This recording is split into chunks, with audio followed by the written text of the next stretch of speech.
everyone, my name is Amber, welcome back to my channel. Today I'm going to be talking about the 4 books that I recently DNF'd. If you're not a part of the book community or you're new here, then you may not know that DNF stands for Did Not Finish. These are all books that I just could not get into for various reasons, and I'm going to talk about why in this video. A couple of these books are admittedly quite hyped up, but a couple of them are kind of flying under the radar. So these may not be ones that you have heard of, and they may not be the most controversial of opinions, but I thought I would start doing this kind of video more regularly as I DNF more and more things, because my goal this year is to cut down on my TBR, and in order to do so I'm probably going to have to get rid of a ton of books that I was previously interested in, and it turns out that I'm not. The most recent book that I did not finish is The God Game by Danny Toby. This one is a YA, I think, sci-fi thriller, except it's not very thrilling and there's not really much sci-fi going on. It has been likened to Ready Player One because the group of teenage main characters take part in a game called the God Game, or tasked to do various different things in order to gain points within this game, and if you die in the game then you die in real life. I made it about 110 pages in, I think. That was enough for me because it was really quite boring, and I found it quite boring because I was not able to get invested in it.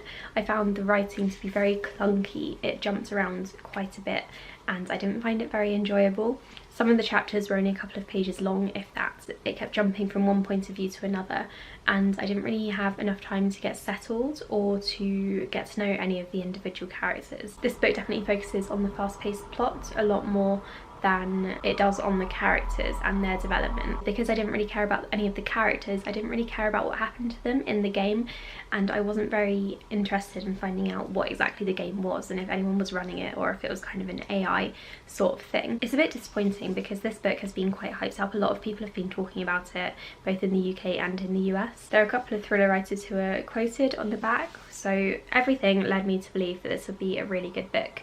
And the publisher did send me a copy of this. This is an advanced reader's copy, a final version, but it's a review copy nonetheless. And I am very grateful that they sent it to me. It's a real shame that I didn't enjoy it because I was quite excited for it, especially because I was quite gripped by the first 20 or so pages. But then I realised what kind of vibe the author was going for, and that I wasn't going to be able to get connected to any of the characters. So I realised quite early on that I wasn't going to love the book, and I tried to carry on with it, but I just wasn't able to. It didn't click with me at all. The next book that I wasn't able to finish was The Woods by Vanessa Savage. I received this one as a review copy as well. In fact, I received all of these as review copies, so I'm just a really terrible book reviewer. This one is about a woman called Tess, who is a secondary school teacher, I think. 10 years ago, her older sister died. Tess was a witness to this accident that her sister died in, and I think she's been keeping secrets ever since, and there's something to do with the woods. I think the tagline is 2 girls went in, but only 1 came out. I was very, very intrigued by this concept. I love thrillers, I love adult thrillers, and I was ready to get really invested in the relationship between these 2 sisters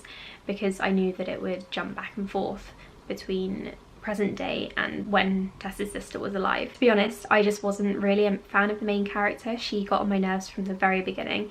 She was clearly quite traumatized for whatever reason, I guess because her sister died in the woods. She was also a secondary school teacher and she was a complete mess, and I really could not get on board with that. She just didn't sit well with me at all, and I didn't like reading from her point of view, so I knew quite early on, I think about 10% of the way through, that this book wouldn't be for me. I did hear that this book has an unreliable narrator, and that would have been amazing, so I really kind of wished I had been able to carry on with this book, but I just could not click with it. I didn't really enjoy it, so I stopped at about 10%. The next one that I didn't finish was 6 Wicked Reasons, which is another adult thriller.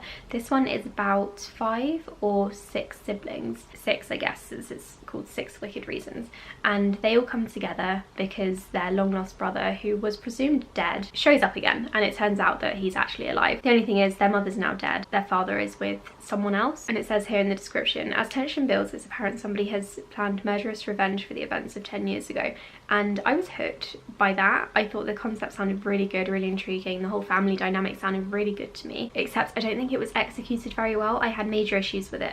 First of all, the characters, all of the siblings were introduced at once. They were all so similar, I could not get a handle on who was who and who was in what career, and doing what with their money. In addition to flipping between characters, it also flipped between past and present, and it confused me so much. It was way too jumpy for me, and I'm really disappointed because I thought this one was going to be a hit. I really like the idea of the siblings all coming together and then one of them wanting revenge on either their father or on their brother who shows up again. I think this concept would have been a lot stronger if it hadn't been told from so many different points of view.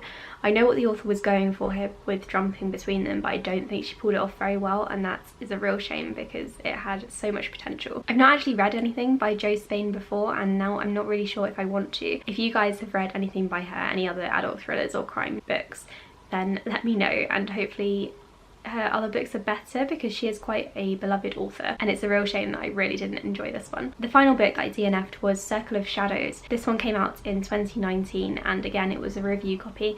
It's YA fantasy, and I feel like it had a lot of potential. I was really interested in reading this one, and I made it about 30% of the way through before finally giving up. I really tried with this one, I just could not get into it at all. From what I remember, it's about a couple of teenagers who have enhanced magical powers, or magical powers that enhance their various traits, and they're being trained to protect the kingdom, and then there's some sort of uprising. So I thought it sounded really interesting, but to be honest it was written really poorly.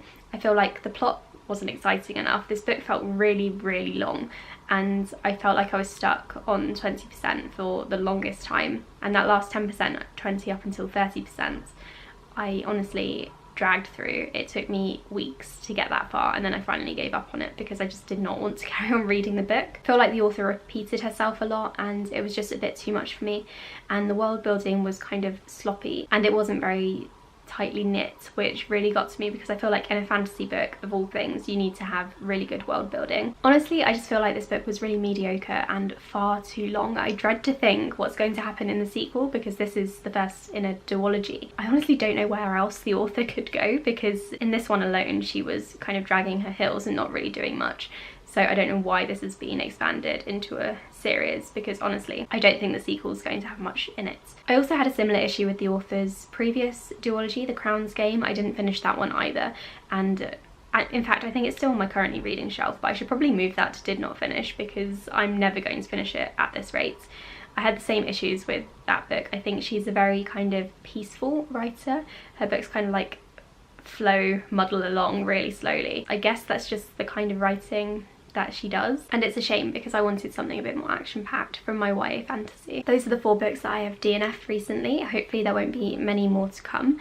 I think I last did one of these videos back in December of 2018, so at this rate there won't be another one until 2021. I feel like I'm getting a lot better at picking out my reads, so I very rarely have to DNF them, which is good because I always feel like I'm missing out when I do that. Thank you for watching this video. Let me know in the comments below if you've DNF'd any books recently and which ones they were, which ones I should probably stay away from. I'll speak to you all in my next one. Bye!